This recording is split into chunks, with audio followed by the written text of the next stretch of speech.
आप सब विचार कर रहे होंगे कि ये गौर गोपाल दास जी को क्या हो गया, ये हिंदी में वीडियो क्यों बनाने लगे। हाल ही में हम ये फेसबुक लाइव सेशन कर रहे थे जहां सब लोग अपनी आदतों को बदलने का प्रयास कर रहे थे। इस सीरीज का नाम था 21 डेज हैबिट चैलेंज।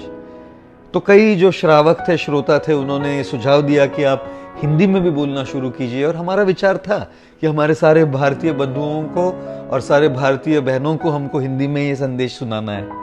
लेकिन एक दिन तो हद हो गई। एक व्यक्ति बार बार कमेंट कर रहे थे, हिंदी में बोलो, हिंदी में बोलो, और हमने ध्यान नहीं दिया तो कमेंट किए, हिंदी में बोल कुत्ते, हिंदी में बोल। हमको कुत्ते कहा उन्होंने। अब हिंदी में जब किसी को आप कुत्ते कहते हो ना तो चोट पहुंचती है, लेकिन संस्कृत में वही शब्द कुत्ता जब संस्कृत में कहा जाए श्वान, तो उतनी चोट नहीं पहुंचती। हिंदी में आपको किसी को मूर्ख कहना है तो आप कहोगे गधे कहीं के, चोट पहुंचती है ना किसी को गधा कहो तो। संस्कृत में यदि आपको किसी को गधा कहना हो तो आप कहोगे हे वैशाख नंदन। अब जिसने भी ये वीडियो देखा है उसको आप वैशाख नंदन नहीं कहिएगा, वो समझ जाएगा आप उसको गधा कह रहे हैं। संस्कृत भाषा ऐसी है, ये सुसंस्कृत लोगों की भाषा है और इसीलिए इसमें कठोर से कठोर वचन जो होते हैं उसका प्रभाव भी मृदु हो जाता है, सॉफ्ट बन जाता है। अब यदि संस्कृत भाषा में आप किसी आधुनिक उपकरण, आधुनिक वस्तु, आधुनिक व्यंजनों को नाम देने का प्रयत्न करें तो कैसे सुनाई देगा। यदि आपको संस्कृत में आइसक्रीम कहना है तो आप कैसे कहोगे, दुग्ध शर्करा युक्त हीम घनगोल गट्टू। अब कुछ लोग होते हैं, उनका यह विश्वास होता है कि जीवन दुग्ध शर्करा युक्त हीम घनगोल गट्टू आइसक्रीम के समान होना चाहिए।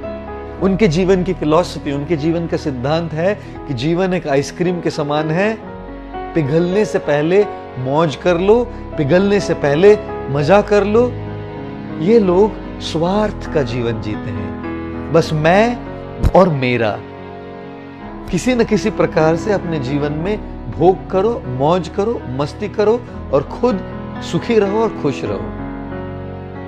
हम कई बार कहते हैं जीवन एक मोमबत्ती की तरह होता है। जिस प्रकार से आइसक्रीम पिघलती है उस प्रकार से मोमबत्ती भी पिघलती है। और मोमबत्ती के पीछे का सिद्धांत है पिघलने से पहले दूसरों के जीवन में प्रकाश लाओ।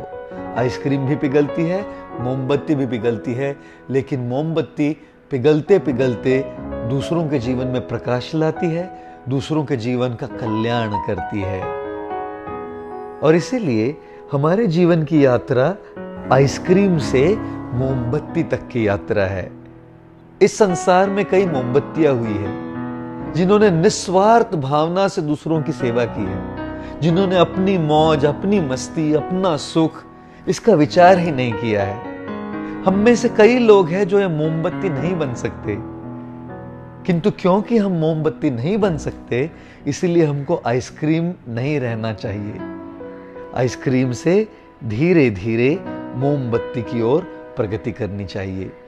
निश्चित रूप से जब हम दूसरों की सहायता करते हैं, दूसरों के जीवन में प्रकाश लाने का प्रयत्न करते हैं, दूसरों की सेवा करते हैं, दूसरों के जीवन में कुछ योगदान देते हैं, इस सेवा से, इस सहायता से, इस योगदान से हमारे हृदय को, हमारी आत्मा को संतोष प्राप्त होता है।